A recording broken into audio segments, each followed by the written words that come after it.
नमस्कार, मैं नियाज खान और आप देख रहे हैं एनएमएफ न्यूज। बिहार में एनडीए प्रचंड जीत के साथ अब सरकार बनाने जा रही है और सरकार बनाने की प्रक्रिया भी शुरू हो गई है। इसी बीच नीतीश कुमार का एक वीडियो काफी ज्यादा वायरल हो रहा है और सोशल मीडिया पर उसे बहुत ज्यादा सुना जा रहा है।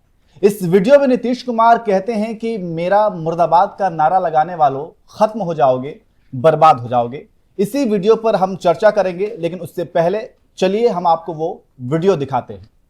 आप मेरा मुर्दाबाद लगाते हैं, हम आपको जिंदाबाद कहते हैं। बाहर भी बोल रहे हैं, जितना बार लगाना है मुर्दाबाद लगाइए, हम आप सबका जिंदाबाद करेंगे। जिंदा रहिए, हमको मुर्दा करते रहिए। आज जितना मुर्दा करते रहिएगा उतना ही खत्म हो जाइएगा। अरे आप लोग बहुत कम संख्या में अगली बार आइएगा, एक सीट भी नहीं मिलेगा, ये हाल जान लीजिए। इसलिए लगाओ नारा, खूब नारा लगाओ। हम इसलिए कह रहे हैं जिंदाबाद कि घर में रहना। तो सुना आपने, सदन के अंदर आरजेडी के विधायक और नेता नीतीश कुमार के खिलाफ मुर्दाबाद के नारे लगा रहे थे। तभी नीतीश कुमार खड़े होते हैं और कहते हैं कि मेरे नाम का मुर्दाबाद का नारा लगाने वालों, खत्म हो जाओगे, बर्बाद हो जाओगे। और यही ऐसा ही कुछ हाल देखने को मिला है जो 2025 विधानसभा चुनाव के नतीजे आए हैं। महज 35 पर पूरी महागठबंधन सिमट गई। इसी पर हम चर्चा करेंगे और हमारे साथ चर्चा करने के लिए हमारे सहयोगी केशव झा हमारे साथ हैं। केशव, जिस तरीके से आपने भी सुना कि नीतीश कुमार ने क्या कुछ कहा और इसके बाद सोशल मीडिया पर बहुत से ऐसे वीडियो वायरल हो रहे हैं जिसमें भविष्यवाणियां की गई हैं। पहले जैसा कि आप मधुबन के वो जो मदन हैं, जो पूर्व प्रत्याशी हैं, उन्होंने भी ये कहा था कि 25 तक आखिरी, उसके बाद मतलब वो बर्बाद हो जाएंगे। फिर नीतीश कुमार का भी ये बयान सोशल मीडिया पर बहुत ज़्यादा सुना जा रहा है। तो ये क्या कहेंगे इस तमाम जो है बयानों को देखने के बाद? देखिए न्याज, ऐसा लगता है आरजेडी पार्टी ना हुई, टैरो कार्ड हुई। कोई भी भविष्यवाणी कर दे रहा है, वो सच साबित भी हो जा रही है। जी, मदन शाह की आपने बात की, मधुबन से पूर्व प्रत्याशी हैं। 2020 में उन्होंने चुनाव लड़ा था। उन्होंने छाती पीट पीट करके राबड़ी आवास के बाहर कहा था कि तेजस्वी घमंडी हो गया है, 25 सीट पर सिमट कर रह जाएगा। कहते हैं आह लग गई आरजेडी को, 25 सीटें ही आई, यानी अक्षरशः सही होगी। नीतीश कुमार का ये बयान जो हम चला रहे हैं, जिस पर हम चर्चा कर रहे हैं, वो फरवरी 2024 का है। ये ठीक उस समय का है जब नीतीश फिर से पाला बदल करके एनडीए की तरफ आए थे और कहे थे कि ये आखिरी है, इसके बाद मैं कहीं नहीं जाने वाला, यही रहूंगा।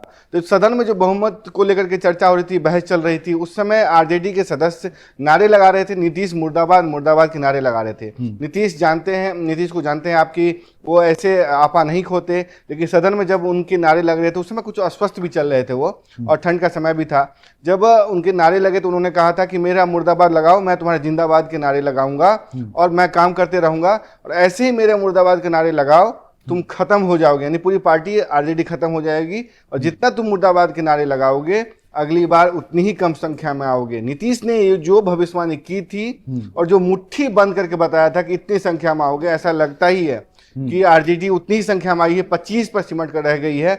और कह सकते हैं 2010 के प्रदर्शन को एक तरीके से दोहरा रही है। 2010 में आरजेडी अपने इतिहास के सबसे खराब दौर से गुजर रही थी।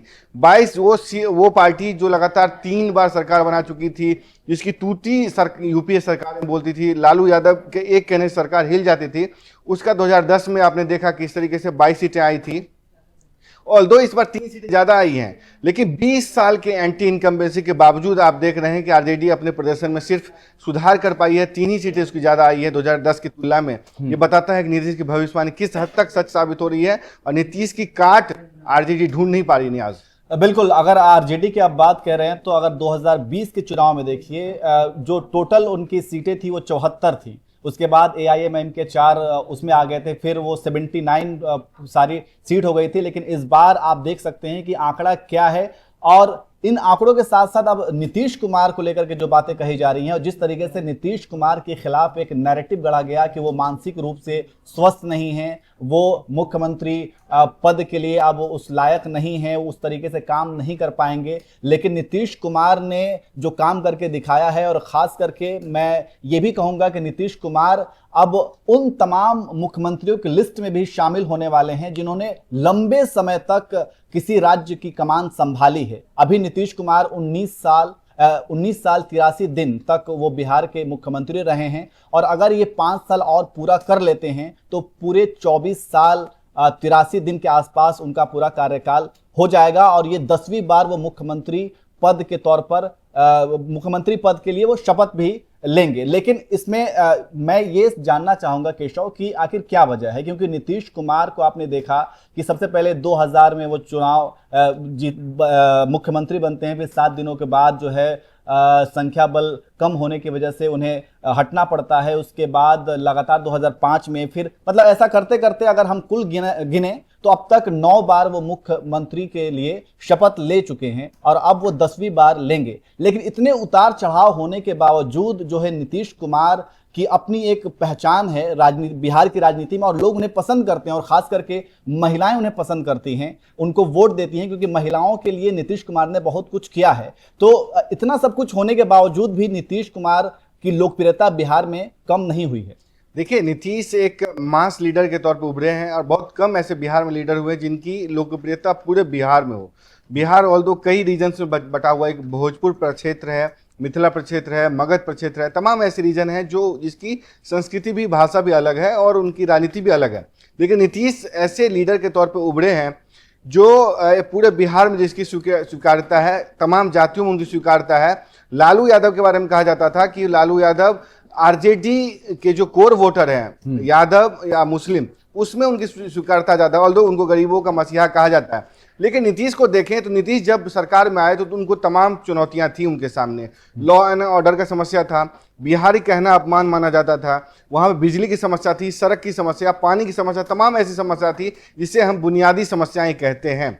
जहां दूसरे राज्य तरक्की कर रहे थे, बिहार इस समस्या से जूझ रहा था। नीतीश आते हैं तो इन सबको एक तरीके से बारी बारी से पूरी करते हैं, समस्याएं जो थे खत्म करते हैं। पानी देते हैं, बिजली देते हैं, सड़क देते हैं, तमाम आपने प्रेडिक्शंस देखे हैं किस तरीके से लोग कहते हैं कि उनको गाड़ियों से उतरना नहीं पड़ा, और बिहार में आज एक तरीके से ग्रामीण क्षेत्रों में भी अच्छी खासी बिजली रहती है। तो ये नीतीश की वो थी कामयाबी। जहां तक आपने महिला वोटर्स की बात की है, नीतीश ने कमाया है, अर्न किया है, कोई बेचा नहीं है अपनी चीज। जो कहते हैं ना फ्रीबीज, 10,000 फ्रीबीज नहीं है, वो है जीविका दीदी, जिसको आप अगर देखेंगे तो आने वाले समय में देश के दूसरे राज्य भी अपनाएंगे। यानी कि उनको पैसे दो लेकिन उनसे काम भी लो। काम क्या लेना है? सामाजिक संगठनों में काम कराना है, उनको रोजगार के अवसर मुहैया कराने हैं, उसको हथकरघा है वो उन सब पे काम कराना है। तमाम ऐसे काम है जो इस जीविका दीदी के माध्यम से करना है। आंगनबाड़ी से जोड़ सकते हैं, स्कूल से जोड़ सकते हैं, खाना बनाने से जोड़ सकते हैं, ये सब।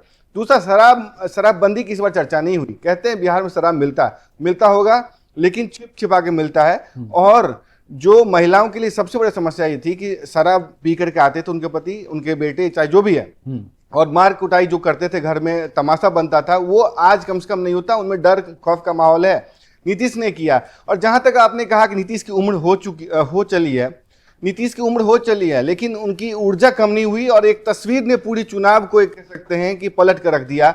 वो था जब बारिश का समय था, 1 नवंबर का दिन, इसी छठ के बाद 1 नवंबर का दिन था, बारिश हो रहा था, बिल्कुल तेजस्वी का हेलीकॉप्टर नहीं उड़ रहा था। तेजस्वी इंतजार करते रहे कि हेलीकॉप्टर उड़ेगा तो जाएंगे रैली करने। वो सड़क मार्ग से जाना पसंद नहीं किए, और वो मोबाइल से भाषण दे रहे हैं, स्पीच दे रहे हैं, लोगों को संबोधित कर रहे हैं, वीडियो भी जारी कर रहे हैं। लेकिन जब नीतीश कुमार की बारी आई, नीतीश 500 किलोमीटर 200 किलोमीटर चल के अलीनगर जाते हैं, संजय झा के साथ जाते हैं, वहां रोड शो करते हैं, और उसके बाद तस्वीर शेयर होती है कि नीतीश जैसा अस्वस्थ और इतने उम्र का व्यक्ति रोड शो कर सकता है, रैलियां कर सकता है, लेकिन तेजस्वी यानी कि परिवार का, शाही खानदान का बच्चा बाहर नहीं निकल सकता। उस तस्वीर ने पूरे चुनाव को पलट कर रख दिया। जी बिल्कुल, कहने का मतलब यही है कि नीतीश के खिलाफ आप चाहे कितना भी नैरेटिव गढ़ लें, ये आप उसमें सफल नहीं हो पाएंगे, और नीतीश कुमार की लोकप्रियता जो है वो बिल्कुल कम नहीं हुई है। तो जैसा कि हम कह रहे थे कि नीतीश कुमार का एक पुराना वीडियो वायरल हो रहा है, जिसमें वो अपने विरोधियों के खिलाफ ये कह रहे हैं कि आप चाहे कितना भी मुर्दाबाद का नारा लगा लें, आप लोग बर्बाद हो जाएंगे, आप खत्म हो जाएंगे। तो इस वीडियो पर आप क्या कहेंगे, एक बार फिर से हम आपको वो वीडियो सुना देते हैं, दिखा देते हैं, देखिए और कमेंट करके अपनी राय दीजिए और देखते रहिए NMF न्यूज। आप मेरा मुर्दाबाद लगाते हैं, हम आपको जिंदाबाद कहते हैं। बाहर भी बोल रहे हैं, जितना बार लगाना है मुर्दाबाद लगाइए, हम आप सबका जिंदाबाद करेंगे। जिंदा रहिए, हमको मुर्दा करते रहिए। आज जितना मुर्दा करते रहिएगा उतना ही खत्म हो जाइएगा। अरे आप लोग बहुत कम संख्या में अगली बार आइएगा, एक सीट भी नहीं मिलेगा, ये हाल जान लीजिए। इसलिए लगाओ नारा, खूब नारा लगाओ। हम इसलिए कह रहे हैं जिंदाबाद कि घर में रहना।